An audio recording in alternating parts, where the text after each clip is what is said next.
दोस्तों, स्वागत है आपको इस वीडियो में। आज हम लोग देखने वाले हैं क्लास 10th का 50 बीबीआई मोस्ट इम्पोर्टेंट क्वेश्चन। तो वीडियो में बने रहिए और वीडियो को लाइक नहीं किए तो लाइक करिए, चैनल को सब्सक्राइब नहीं किए तो सब्सक्राइब कर दीजिए। बिना किसी देरी किए वीडियो को हम लोग स्टार्ट करते हैं, ठीक है ना। तो चलिए हम अपना देखते हैं फर्स्ट प्रश्न क्या कहता है। तो ध्यान से देखिएगा और नोट भी कर लीजिए क्योंकि इम्पोर्टेंट है। देखिए पहले का प्रश्न क्या कर रहा है, निम्नलिखित में से कौन सी सबसे छोटी संयुक्त संख्या है। तो संयुक्त संख्या किसे कहते हैं, जो कट जाए, यानी भाज्य संख्या की ही तरह संयुक्त संख्या होती है। जैसे 2, 4, 6, 8, 10। तो इसमें से ये देखिए एक संयुक्त संख्या है नहीं, एक विषम संख्या है। इतना बात आपको ध्यान रखना चाहिए। दो क्या है, सम अभाज्य है, ये आपको बात नोट कर लेना है। 3 क्या है, एक अभाज्य है और विषम है, ठीक है ना। और 4 एक संयुक्त संख्या है। ऑप्शन नंबर डी बिल्कुल सही है। इतना बात आपको क्लियर है। तो हम बढ़ते हैं अपने नेक्स्ट प्रश्न पर। देखिए बहुत ही इंपॉर्टेंट प्रश्न आ चुका है दोस्तों, एग्जाम पॉइंट ऑफ व्यू से बहुत ही इंपॉर्टेंट है। ध्यान से देखना है आपको। पाई है, तो पाई एक अपरिमेय संख्या है, एक परिमेय है, एक पूर्णांक है, इनमें से कोई नहीं। तो पाई एक क्या है, अपरिमेय संख्या है। पर 22/7 परिमेय है, आपको ध्यान रखना होगा। इसका लगभग वैल्यू होता है कितना, 22/7। पाई का मान ले लेते हैं क्वेश्चन सॉल्व करने के लिए, ठीक है ना। इतना बात आपको क्लियर होना चाहिए, ठीक है। तो चलिए बढ़ते हैं अपने नेक्स्ट क्वेश्चन पे। ये देखिए यहाँ पर क्वेश्चन ऑप्शन नीचे है, दिखाएंगे। निम्नलिखित में से कौन अपरिमेय संख्या है, ठीक है ना। तो देखेंगे ऑप्शन, देखेंगे कौन अपरिमेय संख्या है। तो देखिए यहाँ पर ये ऑप्शन रहा। तो देखिए यहाँ से काटेंगे 3 चौका 12, 1/4 रूट के अंदर 1/2 हो जाता है, ठीक है ना। यहाँ पर 2, 5, 10, 1/5 हो जाएगा। यानी यहाँ पर क्या हो जाएगा, ये भी ये क्या होगा, यहाँ पर 7 कट जाएगा, √2 गुने √2 2 आ जाएगा। यानी ऑप्शन नंबर बी बिल्कुल सही है। इतना बात आपको क्लियर होना चाहिए। बढ़ते हैं नेक्स्ट क्वेश्चन पर, ठीक है ना। देख सकते हैं हमारा क्वेश्चन आ चुका। दो संख्याओं का लसा तथा मौसा बराबर होता है। दो संख्याओं का लसा तथा मौसा बराबर होता है तो संख्याएं भी बराबर होंगी, ठीक है ना। जैसे 8 और 8, इसका लसा भी 8 होगा, मौसा भी कितना होगा, 8 ही होगा। तो इसे बराबर होंगे। ऑप्शन नंबर बी बिल्कुल सही है, ठीक है। बढ़ते हैं अपने नेक्स्ट क्वेश्चन पर। देखिए ये क्वेश्चन आ चुका है, मैंने बार वाला क्वेश्चन करा दिया। आप लोग पिछले वीडियो नहीं देखे हैं तो देख कर आइए पहले, क्योंकि बहुत ही इंपॉर्टेंट होने वाला है। 0.29 पर बार है, तो पहले 2929 लिख लेते हैं। पूरा संख्या कितना पर बार है, 1 2 पर, तो 2 9 लगा दीजिए, ठीक है ना। ठीक है, यानी ऑप्शन नंबर कौन सा हो गया, डी बिल्कुल सही है, ठीक है ना। इतना बात आपको क्लियर होना चाहिए, ठीक है ना। देख सकते हैं हमारा क्वेश्चन आ चुका है। देख सकते हैं साइन 1 - साइन स्क्वायर 60 डिग्री का था, -1 साइन 60 डिग्री का मान कितना होता है, √3/2 का यहाँ पर स्क्वायर करेंगे तो माइनस, तो √3 का स्क्वायर 3 हो जाएगा, 2 का स्क्वायर कितना 4 हो जाएगा। तो 4 एकम 4, 4 में से 3, 4 एकम 4, 4 में से 3 का तो 1/4, यानी 1/4। देखिए ऑप्शन है नीचे, ऑप्शन है अभी देखेंगे, ठीक है ना। 1/4, हाँ जी, ऑप्शन नंबर हमारा सी बिल्कुल सही है, ठीक है ना। इतना बात आपको क्लियर होना चाहिए। तो बढ़ते हैं अपने नेक्स्ट प्रश्न में, ठीक है दोस्तों। हम बढ़ते हैं नेक्स्ट। निम्नलिखित में से किसका दशमलव प्रसार शांत है। तो निम्नलिखित में से किसका दशमलव प्रसार शांत है। देखिए इसका नहीं है, क्योंकि इसके 2 के पावर होना चाहिए और 5 के पावर होना चाहिए, नहीं है, ठीक है ना। इसका भी नहीं है, इसका भी नहीं, यानी ऑप्शन नंबर ए बिल्कुल सही है, ठीक है ना। इतना बात आपको क्लियर होना चाहिए, ठीक है। बढ़ते हैं अपने नेक्स्ट प्रश्न पर। देखिए आगे एक ऐसा ही क्वेश्चन, आपको इतना बात ध्यान होना चाहिए। क्वेश्चन को बढ़िया से देखिए। निम्नलिखित में से किसका दशमलव प्रसार अशांत है, अशांत पूछ रहा है, ठीक है ना। इसका दशमलव, इसका 2 लिख सकते हैं, ये शांत हो जाएगा। इसका 3 5 15 लिख सकते हैं, ये भी शांत हो जाएगा। ये कितना है, इसको 512 लिख सकते हैं, तो ये शांत नहीं। ऑप्शन नंबर डी बिल्कुल सही है, ठीक है ना। इतना बात आपको क्लियर होना चाहिए। तो बढ़ते हैं हमने नेक्स्ट क्वेश्चन पर। ये देखिए 400 के अभाज्य गुणनखंड में 5 का घातांक, तो 400 यहाँ पर लिख दीजिए। इसका अभाज्य गुणन करिए, डायरेक्ट करिए। पहले किससे, 2 से कर लीजिए। 2 2 नी के 4, 0 आ गया। फिर 2 से करेंगे तो 100 आ जाएगा। फिर 2 से करेंगे तो 50 आ जाएगा। 50 को इधर करिए, 50 का करेंगे तो 2 से काटेंगे 25 आ जाएगा, यानी 5 के पावर 2 हो गया, यानी ए बिल्कुल सही है। ये हमारा बिल्कुल राइट आंसर हो जाएगा, ठीक है ना। ये हमारा बिल्कुल राइट आंसर हो जाएगा। इतना बात आपको क्लियर होना चाहिए, ठीक है ना। इतना बात आपको क्लियर होना चाहिए, ठीक है ना। तो ये देखिए यहाँ पर क्वेश्चन आ गया 10 नंबर।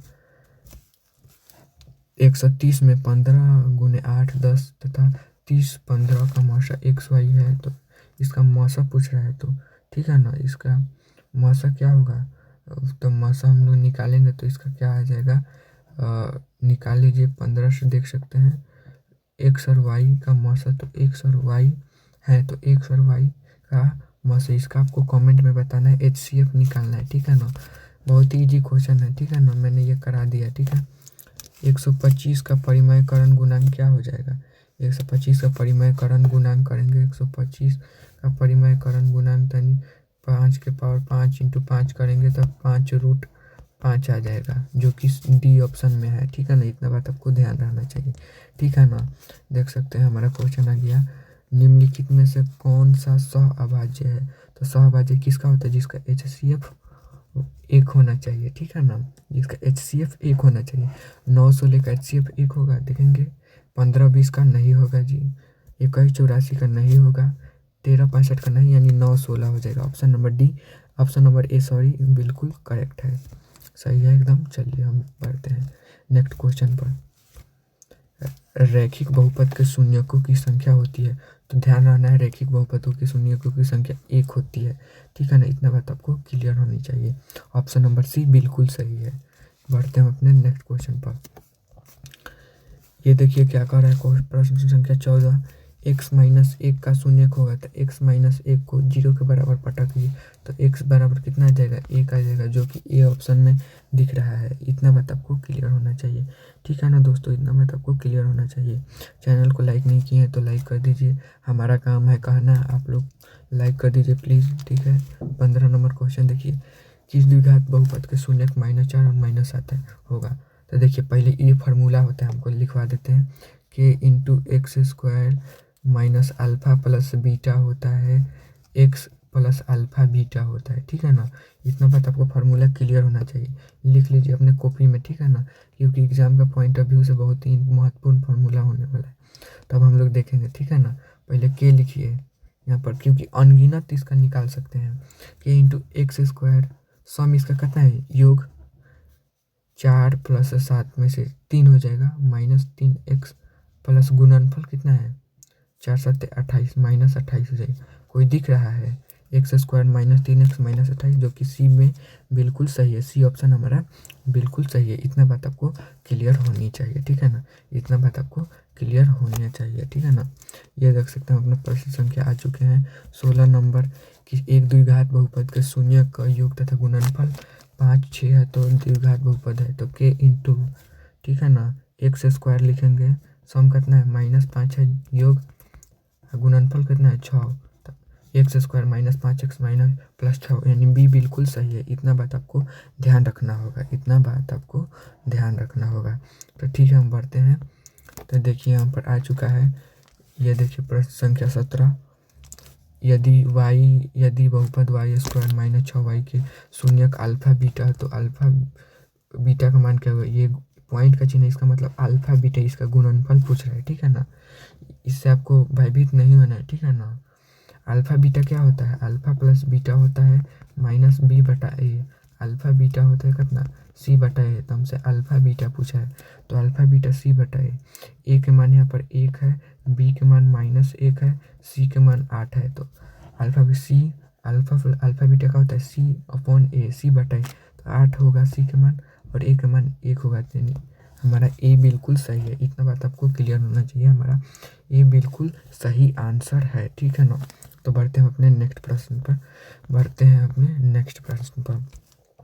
ये देखिए प्रश्न संख्या 18, बहुपद f(x) 3x स्क्वायर -7x + 2 का f-1 का मान होगा, तो f -1 यहाँ पर रखेंगे, -1 का स्क्वायर 1 हो जाएगा, और 3 गुना करेंगे तो 3 हो जाएगा, -7 गुने +7 हो जाएगा, और +2 हो जाएगा, ठीक है ना। तो देखिए यहाँ पर क्या आता है, 7 2 9 9 3 12, यानी हमारा बी बिल्कुल सही आंसर है, यहाँ पर दिख रहा है बी बिल्कुल सही आंसर है, ठीक है ना। इतना बात आपको क्लियर होना चाहिए, ठीक है ना। इतना बात आपको क्लियर होना चाहिए। हम लोग 50 देखेंगे, ठीक है ना। आपको टेंशन लेने की कोई बात नहीं होनी चाहिए, ठीक है। तो आप लोग लाइक शेयर सब्सक्राइब का बटन संभाल लीजिए, हम इसका संभाल लेते हैं, ठीक है ना, क्वेश्चन का। चलिए वीडियो का ये देखिए यहाँ पर क्या है क्वेश्चन। एक्स स्क्वायर, सॉरी रुक जाइए थोड़ा, एक्स स्क्वायर -3 का शून्यक होगा। तो एक्स स्क्वायर -3 को 0 के बराबर रखेंगे तो एक्स स्क्वायर का मान यहाँ पर जाएंगे तो 3 हो जाएगा, प्लस का 3 प्लस माइनस होता है, यानी एगो रूट में 3 आ जाएगा, एगो -3 आ जाएगा। तो कौन है हमारा बी बिल्कुल सही। यहाँ पर बी जो दिख रहा है ना, बी बिल्कुल सही आंसर है, ठीक है ना दोस्तों। बी हमारा बिल्कुल सही आंसर होने वाला है, ठीक है ना। ये देखिए हमारा प्रश्न संख्या आ चुका है। ये देखिए इसको ऑप्शन से करेंगे, ठीक है ना, पूरा हल नहीं निकालना है आपको, देख सकते हैं, नहीं तो इसको एक को उड़ा देंगे इसका विलोपन विधि से, ठीक है ना। निम्न में से कौन 6x - 2y बराबर 0, 10x में प्लस 2y बराबर 32 का हल है। तो उड़ा देते हैं, ठीक है ना, क्योंकि यहाँ पर कटने वाला है। 6x - 2y बराबर कितना है, 0 है ना, और 10x प्लस 2y बराबर कितना है, 32 है, ठीक है ना। तो चलिए प्लस करेंगे तो कट जाएगा, 10 को 6 को 16 हो जाएगा, x 0 प्लस 32 आएगा, यानी 16 दूनी के 32। x का मान आ गया 2 और x का मान 2 आ गया, और y का मान निकालेंगे। x का मान आ गया 2, तो यहाँ पर रखेंगे फर्स्ट समीकरण में, 2 × 12 - 2y बराबर 0। तो -2y बराबर प्लस यहाँ पर माइनस हो जाएगा, तो -12 से -2y खत्म, 2 × 12 यानी 6 आ गया। x बराबर 2, x बराबर 6, y बराबर 6, यानी बी ऑप्शन बिल्कुल सही है। इतना बात आपको क्लियर होना चाहिए, ठीक है ना, इतना बात आपको क्लियर होनी चाहिए, ठीक है ना। हम बढ़ते हैं अपने प्रश्न संख्या 21 नंबर, ठीक है ना। 21 अच्छे देख लेते हैं, ये अभी करे थे क्वेश्चन, आपको उसका कमेंट में बॉक्स में आपका आंसर देना है, ठीक है ना। इसका भी आपको कमेंट बॉक्स में देना है आंसर, ठीक है। ये देखिए अपना प्रश्न संख्या, ये बहुत ही इंपॉर्टेंट प्रश्न होने वाला है, ठीक है ना। 24 नंबर देखिए, यदि द्विघात समीकरण px² + qx + r बराबर p 0 के बराबर नहीं है, इसका p बराबर 0 के बराबर नहीं है, तो मूल होंगे। तो इसका श्रीधराचार्य फार्मूला आता है, तो माइनस बी में माइनस क्यू हो जाएगा, प्लस माइनस b² - 4ac, यानी b का मान कितना है इसमें, q² - 4ac, 4 गुने a का मान कितना है QR, और AC बटे AC होगा बटे b² प्लस माइनस 4ac बटे 2a हो जाएगा, यानी बी ऑप्शन क्लियर है, ठीक है ना। बी ऑप्शन बिल्कुल सही है, बी ऑप्शन हमारा बिल्कुल सही होने वाला है, ठीक है ना। ये देखिए द्विघात समीकरण देखेंगे क्वेश्चन आराम से, ठीक है ना, आप लोग सॉल्व कीजिएगा कॉपी पेन पर। द्विघात समीकरण 6x² + 6x का मूल के प्रगति क्या होगा, यानी इसका नेचर कैसा होगा। तो इसका आंसर आप लोग कमेंट बॉक्स में देना, हम फार्मूला बता देते हैं, b² - 4ac। ये हम सॉल्व करा दें, बोलिए। अगर ये क्वेश्चन आपको नहीं समझ में आया तो आपको इसका कमेंट बॉक्स में कहना होगा कि सलूशन लेकर आइए इसका, ठीक है ना। इतना बात आपको क्लियर होना चाहिए। बढ़ते हैं अपने नेक्स्ट क्वेश्चन पर, ठीक है ना। ये देख सकते हैं हमारा क्वेश्चन संख्या 26 आ चुका है। 3x² - 18x + 6 के मूलों का योग होगा। पहले इसमें से 3 कॉमा ले लेते हैं, क्योंकि देखिए x² नहीं 3 नहीं कॉमन आएगा, सॉरी, ठीक है। तो अल्फा प्लस बीटा का मान पूछ रहा है, तो -b/a होता है ना, तो -b/a होता है, अल्फा प्लस बीटा -b/a होता है, तो माइनस इंटू माइनस कितना है 18 होगा। a का मान कितना है, सॉरी यहाँ पर रुक जाइए, a का मान कितना है 3 है, ठीक है ना। तो माइनस, ये माइनस क्या हो जाएगा, प्लस हो जाएगा, 18 हो जाएगा, काटेंगे तो कितना 3 × 18 आ गया ना हमारा, देख सकते हैं 3 × 18 आ गया। ये हम लोग का कौन सा ऑप्शन हो जाएगा, डी ऑप्शन बिल्कुल क्लियर है, ठीक है ना। डी ऑप्शन हमारा बिल्कुल सही होने वाला है। तो इतना बात आपको क्लियर होना चाहिए, तो इतना बात आपको क्लियर होना चाहिए। तो बढ़ते हैं अपने नेक्स्ट क्वेश्चन पर, ठीक है ना। वीडियो में बने रहिए, ठीक है ना, ठीक है, बनिए। अच्छे अच्छे प्रश्न आते रहेंगे आपके लिए ऐसे ही। अभी वीडियो आपने पूरा नहीं देखा है तो मैंने पहले भी एक वीडियो डाल रखा है, तो वो आपको देख लेना है, ठीक है ना। ये एपी से क्वेश्चन है, अगर चाहिए एपी का फुल वीडियो तो आप लोग कमेंट बॉक्स में उसका आंसर बताइएगा। ये देखिए ये क्वेश्चन संख्या आ चुका है हमारा 34, बहुत ही इंपॉर्टेंट होने वाला है। त्रिकोणमिति का ट्रायंगल ए बी सी में बी बराबर 90 पर है और ए बी 15 है, बी सी 1 है, तो ए सी बराबर 4 है, तो 10 ए का मान होगा। तो ये को देखिए यहाँ पर समकोण त्रिभुज पर हमेशा त्रिकोणमिति लगता है। किस पर लगता है? समकोण त्रिभुज पर हमेशा त्रिकोणमिति लगता है, ठीक है ना। बी पर जैसे ए हो गया, बी हो गया, ये सी हो गया, तो हमारा बी 90 डिग्री, इसके सामने वाला कौन होता है? कर्ण होता है, ठीक है ना। और ये और देखिए ए बी सी बराबर कितना होगा, देख सकते हैं 10 कोण ए, जो 10 थीटा रहता है ना, इसको आपको बात ध्यान रखना है। 10 थीटा 10 एंगल ए है, वो कोण के बारे में बात कर रहा है स्पेसिफिक, ठीक है ना। बी 90 डिग्री, ए बी बराबर हमारा 15 है, √15, ठीक है, कोई बात नहीं। बी सी बराबर 1 है और ए सी बराबर कितना है हमारे पास? 4 है। तो हम सब वैल्यू तो दे ही दिए, आपको केवल बताना है 10 थीटा बराबर क्या होगा। बहुत ही आसान है क्वेश्चन, बहुत आसान, आपको घबराना नहीं है, ठीक है ना।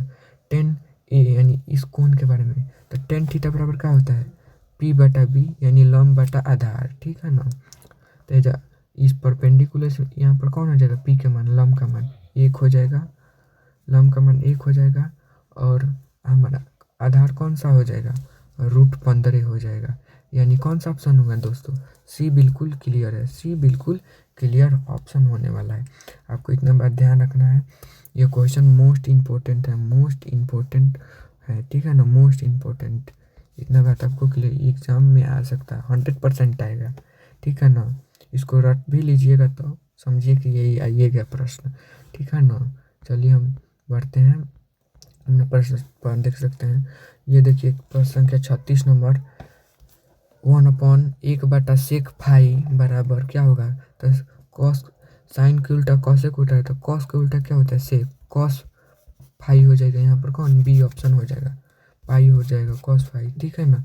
इतना बात आपको क्लियर होना चाहिए, ठीक है ना। ये देखिए 37 नंबर क्वेश्चन, बहुत ही ईजी है, ठीक है ना। आपको इतना बात आपको ध्यान रखना है, कॉट गुने tan x का मान क्या होगा? तो कॉट, कॉट क्या होता है? कॉट को हम लोग क्या लिख सकते हैं? हम लोग 1 कितना tan थीटा लिख सकते हैं। यहाँ पर चाहिए इसको ही बदल दीजिए, ये देखिए कॉट को हम लिख सकते हैं गुने tan को कितना 1/cot लिख सकते हैं, कॉट से कॉट गया यानी 1 हो जाएगा। ऑप्शन नंबर ए बिल्कुल सही है, ठीक है ना। इतना बात आपको ध्यान रखना होगा, ठीक है ना, इतना बात आपको ध्यान रखना होगा, ठीक है ना। ये देखिए क्वेश्चन संख्या आ गया 36 नंबर, 38 है, cos फाई बराबर 1/2 है, 1/2 है, तो cos एक फाई का मान क्या होगा? तो cos एक फाई का मान क्या होता है? इसका डायरेक्ट उल्टा कर दीजिए, 1/2 है ना, तो 2 कर दीजिए, जो कि ए ऑप्शन में है, ठीक है ना। इतना बात आपको ध्यान रखना है, पूरा सॉल्व मत करिए, क्वेश्चन को देखिए, यहीं से आंसर मिल जाएगा, ठीक है ना, यहीं से आंसर मिल जाएगा, ठीक है दोस्तों। कोई घबराने की बात नहीं है। हम बढ़ते हैं 39 नंबर प्रश्न पर। ये देखिए क्या कर रहा है, अगर फाई का मान 45 डिग्री है, तो sec phi plus cos phi, यानी फाई का मान 45 डिग्री है, तो कॉस के उल्टा क्या होता है? सेक। कॉस का मान कितना है? 1/√2 होगा, तो है √2 लेंगे, क्योंकि उसका व्युत्क्रम होगा तो पलट जाएगा। कॉस का मान कितना होता है? 1/√2 होता है 45 डिग्री के मान पर, ठीक है ना। और साइन का भी होता है 1/√45 डिग्री, ठीक है ना। इतना बात आपको क्लियर होना चाहिए, ठीक है ना। यहाँ पर 2 हो जाएगा और प्लस यहाँ पर भी इसका मान, कॉसेक का मान कितना हो जाएगा? साइन का होता है 1/√2 और कॉसेक का हो जाएगा उसका व्युत्क्रम 2, यानी √2 प्लस √2, 2√2 हो जाएगा। कौन सा ऑप्शन लग रहा है? कोई लग रहा है? बताइए।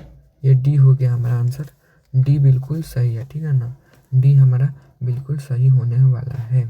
इतना बात आपको क्लियर होनी चाहिए, ठीक है ना।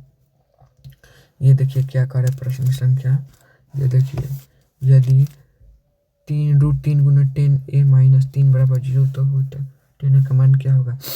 तो √3 गुना 10a का मान इतना है, तो इसका आप जब आप कमेंट बॉक्स में देना होगा, ठीक है ना, इसका जवाब कमेंट बॉक्स में देना, हम करा देते हैं, ठीक है ना।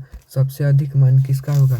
सबसे अधिक मान किसका होगा? देख सकते हैं निम्नलिखित में से सबसे अधिक मान किसका होगा? तो cos 45 डिग्री का मान कितना होता है? 1/√2 होता है और साइन का भी होता है। साइन 0 डिग्री का मान 0 होता है और कॉट 45 डिग्री का मान कितना होता है, 1 ही होता है। कॉस 60 डिग्री का मान √3/2 होता है। यानी डी बिल्कुल सही होने वाला है, डी बिल्कुल सही है हमारा, ठीक है ना, डी बिल्कुल सही होने वाला है, ठीक है ना। इतना बात आपको क्लियर होना चाहिए, ठीक है। तो बढ़ते हैं हम अपने नेक्स्ट प्रश्न पर। देखिए यहाँ पर प्रश्न संख्या क्या है, साइन 30 डिग्री का मान क्या होगा, साइन 30 डिग्री का मान क्या होगा। तो साइन 30 डिग्री का मान 1/2 हो जाएगा। कौन सा हो जाएगा, 1/2, जो कि बिल्कुल सही होने वाला है, ठीक है ना, जो कि बिल्कुल सही है, ठीक है ना। इतना बात आपको ध्यान रखना होगा, ठीक है ना, इतना बात आपको क्लियर होना चाहिए, ठीक है दोस्तों। यहाँ पर अच्छे प्रश्न दिखा देते हैं आपको, करना है, देख सकते हैं आपको 49 नंबर हमारा क्वेश्चन कौन सा हो गया, निम्नलिखित में से कौन सा कॉस कॉस 60 डिग्री के बराबर है। तो कॉस 60 डिग्री साइन के उल्टा कॉसेक होता है, तो साइन 60 डिग्री मान √3/2 होता है। तो इसके बराबर पूछा है दोस्तों, इसका मान नहीं पूछा है, ठीक है। तो इसका बताते हैं, कॉसेक 60 डिग्री का मान, तो सेक 60 डिग्री का मान कितना होता है, इसके ही बराबर हो जाएगा। ए ऑप्शन बिल्कुल क्लियर है, ठीक है ना दोस्तों। 50 नंबर क्वेश्चन और अंतिम क्वेश्चन देखेंगे, ठीक है ना। 50 नंबर क्वेश्चन और इसका अंतिम क्वेश्चन देखेंगे क्या होने वाला है, ठीक है ना। यहाँ पर देख सकते हैं, cos 1 theta minus cot theta बराबर x है। तो क्या होगा इसका मान, तो cosec theta minus cot theta बराबर x है। बहुत ईजी क्वेश्चन है, इसका जवाब आपको कमेंट बॉक्स में देना है। तो आज के लिए इतना ही दोस्तों, आज के लिए इतना ही। मिलते हैं हम अपने नेक्स्ट वीडियो में, मिलते हैं हम अपने अगले वीडियो में, अगले वीडियो में मिलेंगे। आपको हर सुबह ऑब्जेक्टिव आ जाता है, 50 गो ऑब्जेक्टिव आ जाता है, और रोज़ कर लीजिएगा ना, बात मानिए, रोज़ अगर 50 गो ऑब्जेक्टिव कर लीजिएगा ना, तो आपका एग्ज़ाम में एकदम नहीं नहीं भी तो 35 नंबर आ जाएगा ऑब्जेक्टिव में, ठीक है ना। नहीं भी तो अधिकतम 35 भी संभावना है 35 आ जाएगा, ठीक है ना। तो मिलते हैं अगले वीडियो में, ठीक है, मिलते हैं अगली वीडियो में। आज के लिए इतना ही, चलिए।